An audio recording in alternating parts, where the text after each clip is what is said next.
Recording by Reynard. Rex Ex Machina by Frederic Max.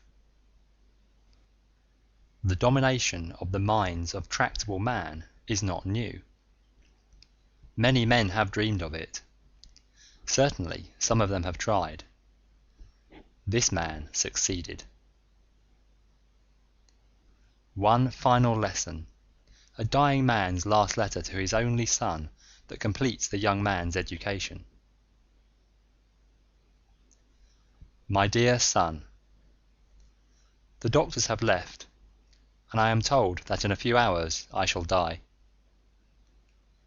In my lifetime the world has progressed from the chaotic turmoil of the early atomic era to the peacefulness and tranquility of our present age, and I die content.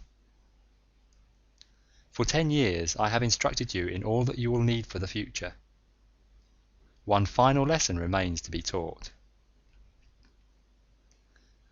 On the wall of my bedchamber hangs a citation from a grateful government for services too secret to be herein set forth. In past years you have asked me repeatedly about this citation, but each time I have taken pains to avoid the direct answer. Now it is proper that you should know.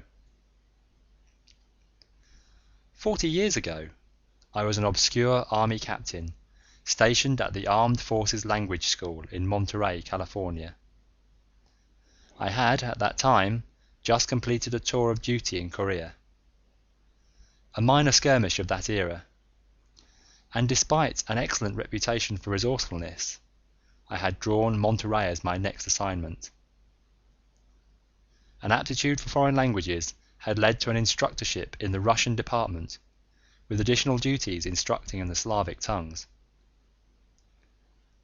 My life was pleasant and uneventful, and it was with mixed emotions that I received orders to report to Washington for a new duty assignment. The chain of events which precipitated those orders were to change the world. For while you and I were playing on the lawn of our Monterey home, an unknown Hungarian physicist working under Russian supervision had made a startling discovery. Within a matter of days, alarming rumours of his work reached Washington. Our embassies in Moscow and Belgrade reported furious activity in the field of psychic research and large-scale experiments in mass hypnosis. 4 of us were selected to investigate the rumours. Before we could commence our undertaking, word reached Washington that the rumours were now actualities. A device capable of the mass hypnosis of great segments of the world's population was rapidly reaching perfection. After 3 months of intensive grooming in the fields of physics and psychology, we 4 agents set out individually with orders to track down and destroy both the scientist and his machine. I never saw the other 3 again. During the 3 months of schooling, other members of our vast intelligence organization had been engaged in laying the groundwork for our efforts. In December 1955, I slipped into Russia and took the place of a government official who felt that Western civilization offered greater reimbursement than Soviet communism. I entered into my new role with trepidation, but my fears were unfounded.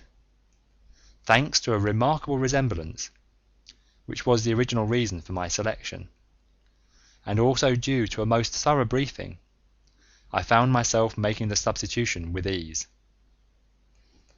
I pride myself on the fact that by diligent application I was able to increase my worth to the Russian government to the extent that I was shortly able to secure my transfer to the psychological warfare section of the secret police. From there it was a simple procedure to have myself assigned to what was known as Project Parchak. The device was in its final stage of development. Only the problem of increasing its effective range remained to be solved. 3 weeks after my assignment to the project, its successful conclusion was accomplished.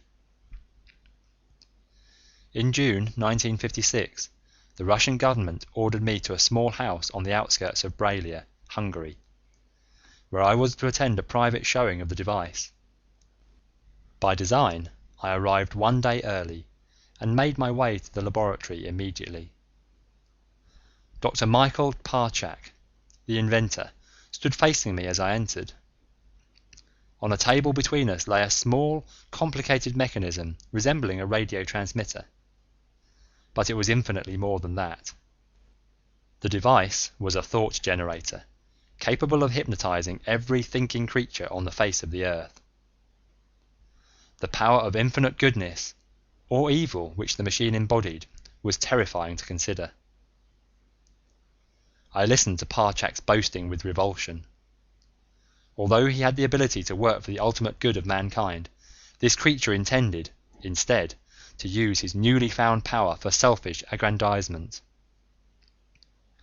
I drew him out, let him explain the inner workings of his device, and killed him. My orders were to destroy the machine. I disobeyed them. Utilizing the machine to make good my escape, I left Hungary and returned to the United States. The citation which you have seen was only one of the many honors which were bestowed upon me. A few weeks later, I resigned my commission and retired to a country hideaway to experiment further with the device I was supposed to have destroyed. The peace and tranquility in which we of the earth now live marked the successful culmination of my experiments.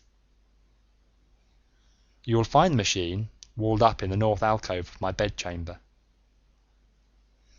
Your education is now complete, my son. Use it well. Be kind to our slave peoples. The world is yours. Your affectionate father, Francis I, Emperor of the Earth.